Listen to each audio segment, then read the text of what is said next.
thoughts on organizational culture, what types of cultures you have experienced in your workplace, positive, negative, engaging, entertaining. The floor is wide open. And we'll be discussing how you believe leaders are able to shape that culture. And we'll also be talking a little bit about the Zappos videos off of the lectures as well. Well, on that note, a couple items on the Zappo videos that I found pretty interesting. A pretty good mantra that that CEO had about delivering happiness. That was a pretty good catchline for the business, and clearly he was motivated to get that culture for the company to embrace that delivering happiness piece, right? It seemed like everybody that you watched on the videos really enjoyed their job, was really happy to go into work, and there was a lot of speaking about sharing the culture. So it was pretty interesting. It did sound a little bit like an advertisement for somebody to apply there. That's right. Yeah, I just felt that. Yes, for sure. And a couple years ago, I actually read something on Zappos, and the owner, Tony Shea, or however you say his last name, and he actually started a type of organization that was really different. It was called the Glass Frog Holacracy, and basically he wanted to change the whole culture so that everyone was their own boss. You didn't have this top-down leadership and middle managers and that kind of thing. So that was his big idea, and the things that I read were that it was met with mixed reviews. And so after we were assigned to look at those videos, I actually looked up Glass Frog Holacracy just to see where it was today. And in 2015, they had 200 employees quit because they couldn't handle being their own boss. They really couldn't. I personally wouldn't have a problem with that. I think it sounded like a dream job. But the majority of people couldn't. They really needed some structure. And one of the main arguments was they needed to show a ladder of where they have progressed to, because if they're going to leave and go work somewhere else, they need to show where their progression was, not that they were at the top of their game the whole time they were there at Zappos. So anyway. Yeah, that's. Sorry, I don't want to jump in if somebody else has something to say. Somebody else on that? No, I like that. So basically, Zappos, they were giving a empowerment culture is what it sounds like. They were empowering, similar to what I read as Disney also does a similar culture, allowing their employees to have more say in what would used to be managerial decisions. And it works for some people and it doesn't work for others. Like you said, the people that quit needed that structure to show their progression. Others just aren't fit to be leaders, and that I'm not saying that in a negative connotation. They just need that structure of a person that gives them their guidance for the day. So they might not necessarily want to be the boss or want to be anything. They're just kind of happy being right where they're at as a follower. Yeah. One thing in the Zappos piece that he highlighted was that his core values were his values.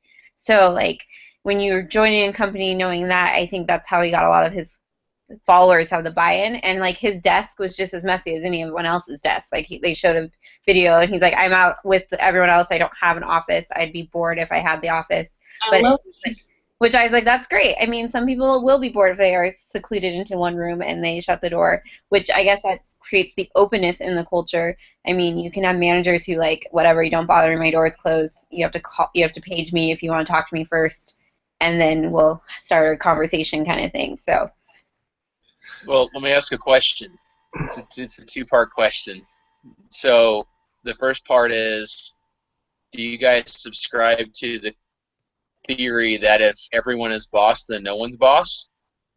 And then also, do you feel like it can get to the point where it maybe is a little bit of laissez-faire leadership if everyone is empowered to be the boss, and then all of a sudden this guy that brought this to the table, maybe he doesn't have to do as much, and maybe he's not the visionary leader that the folks that they need, and maybe that's why the folks quit that did. What do you guys think? Well, I liken that to, I think I might have referenced this book before, but it's The Spider and the Starfish, and it's a book about how powerful decentralized organizations are, such as a Sioux Indian tribe back in the early settlement days didn't have a defined chief leader, so they were extremely powerful because you could remove the chief and the tribe is still going to have the same goals moving towards survival and their basic needs of life. Same with organizations that became real powerful early in the internet boom, like Napster. There was no real boss per se for Napster. It was the consumer who ran Napster basically by uploading and highly illegal piracy of files that I've never done. But so those organizations became extremely powerful because there was no central head. And the other example in the Starfish and the Spider were a terrorist network cells. They have a similar goal, meeting to the same end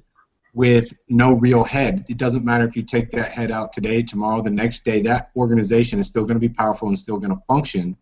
So if everyone's boss, no one's boss is a very powerful mantra to have for an organization if you want it to continue and live on beyond your life expectancy. Well, and there's a critical piece on that. You gotta make sure you have the right people in the organization, people that are self-motivated and people that take the initiative, and people that can think critically in the moment. So those are fairly unique traits that don't come to everyone. That's why probably 200 people left Zappos, or I'm sorry, whatever the fraud company was. It was Zappos. Yeah, but ultimately you gotta find the right people first, the people that are going to fit the business model and be able to have that initiative. Otherwise, it will fall down. So do you guys feel like in that case it was more with Zappos, it's more that the CEO was pushing the folks towards maybe a situational leadership type of situation? Yeah. Where they had to take over? Yeah. I would think so, and I think also there are also possibly people who didn't catch the vision, like kind of what we talked about last week with a visionary leader. A visionary leader can leave, and the vision still remains because everyone's gotten a hold of it, and they've been able to have that purpose, where a charismatic leader can just like be their personality. It's great, everything's awesome, but as soon as they leave, it all falls apart. So if those 200 people didn't actually catch what Zappo was trying to do, then they're never going to really be on board with what's happening, and they aren't going to be comfortable in the position of being a leader when they get called up to do so. Right. Yep. Angelo's example was perfect because it talks about a passion. That core has a passion for the same goal, and that overrides everything else. Zappos, some of the employees were upset because one person was only coming in 2 days a week. They were maybe working 12-hour days for those 2 days, but it didn't matter to the other employees. They didn't like the fact that that person wasn't clocking in and out at the same amount of time. But a person that has an overriding passion, that would be trivial to them. They don't care. Just get the job done. And which is what, Angelo, you're talking about with the tribe and with the terrorist cells. They all have this central passion to get that job done. Right. Yep. And that's like I said, if you ever get a chance and you want to put yourself to sleep, read The Starfish and the Spider. It's a great book on decentralized organizations and how powerful they can become without true defined leadership. And there is a lot of popularity on that on the horizontal leadership, the horizontal type of organization versus vertical organization, where there's cheering on it. It is becoming a popular concept, and people are definitely engaging in a decentralized look on it to see how it will work for them. I think it's critical and important to make sure that in situations like that you drive home the mission, you drive home the vision, and you make sure it's part of every single interaction of every single day, so that people don't lose sight of what the ultimate goal of the company is, because that's how it can fall apart. Mm-hmm. Krista, when you were at Starbucks, what was the management structure like there? Well, at Starbucks, I mean, they did a little blurb in Chapter 8, I noticed, about their change that they did in 2007, but basically we're all partners. So you have a store manager, and that store manager still works on the floor with everyone. There's my manager pretty much helped run shifts and filled in for people. Like, it was very much equal management style. Like, your shift supervisors were also just as in charge. The only difference is we didn't make a schedule and we didn't post payroll, kind of thing. So we all had some role to play in the success or failure of our store, which is something I think that was part of the changes that they made kind of moving forward after they realized that they were after the CEO realized how far down they were spiraling basically in customer service, is that he needed his managers and his team to really be all on the same page. So, and even like our district manager gets the same barista training that we all get, so he could, in a basic sense of the form, could still come on the floor and make beverages. I mean, not nearly as fast, but.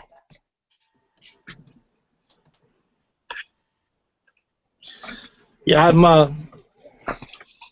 it really is important that the alignment piece, the setting the expectations piece, right? If you don't project that expectations as a leader of what you want, especially if you're going to decentralize the power on it, you don't set expectations up front.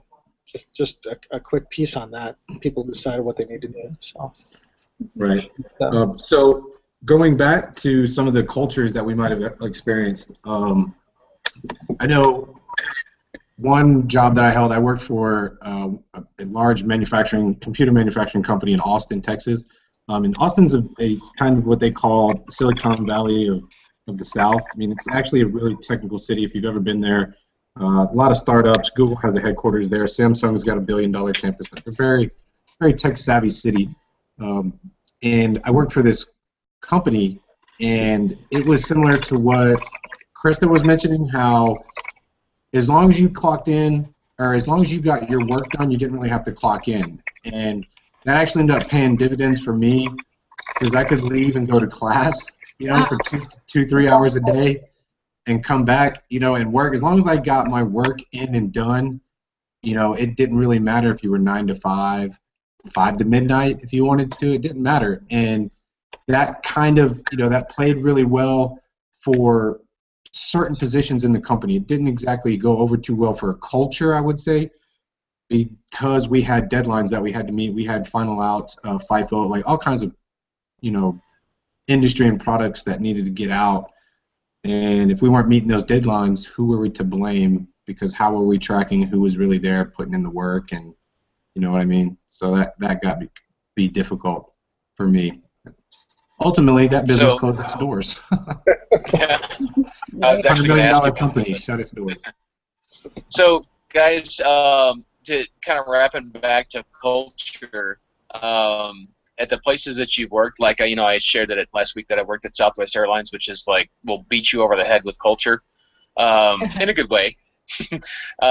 So the 3 levels that Chapter 8 talks about of culture are assumptions, values, and symbols. Guys have any experiences to share in how maybe those things kind of wrapped into, Starbucks is a great example actually, but anybody have anything to share on that? So the company I work for now is USAA, and they have a symbol out there that runs deep with the military and military families, and you always see the eagle in the advertisement, the little chevron eagle in the blue background, and you know exactly where it's coming from. It's a pretty powerful symbol, but it's a membership organization, so USA is not open to everyone to join. So that's part of the disconnect on there with the regular public. But if you're part of the military, and Angelo, correct me if I'm wrong, are you a member? I am, of course. Yeah, I have all my credit cards and my mortgage is actually through them. Well, my mortgage is through Dove & Mill, but we went through USA. Same company, basically. Yep. Yeah, so that's one of the third-party vendors on that. So ultimately, the membership piece, the driving of the culture with USAA is symbol-oriented. It's core value-oriented. So with the ritual piece, every single meeting, every single event, every single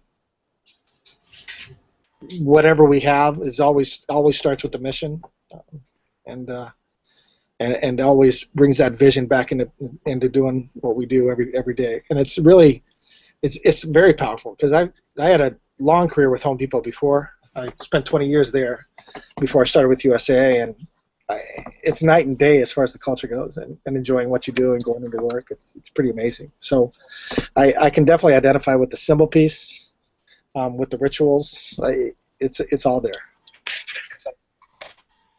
My company does not. With Southwest Airlines, it's the same type of thing. You guys have all probably seen the commercials with the heart, as on their airplanes and as part of their culture, and they really do believe in that. Like their first 3 airplanes they ever made, they called Heart 1, 2, and 3, and they do tours of the airplanes on campus. I mean, I'm telling you guys, if you ever get a chance to work for the company, you'll love it. But the culture like literally permeates every single employee that's there, whether you like it or not.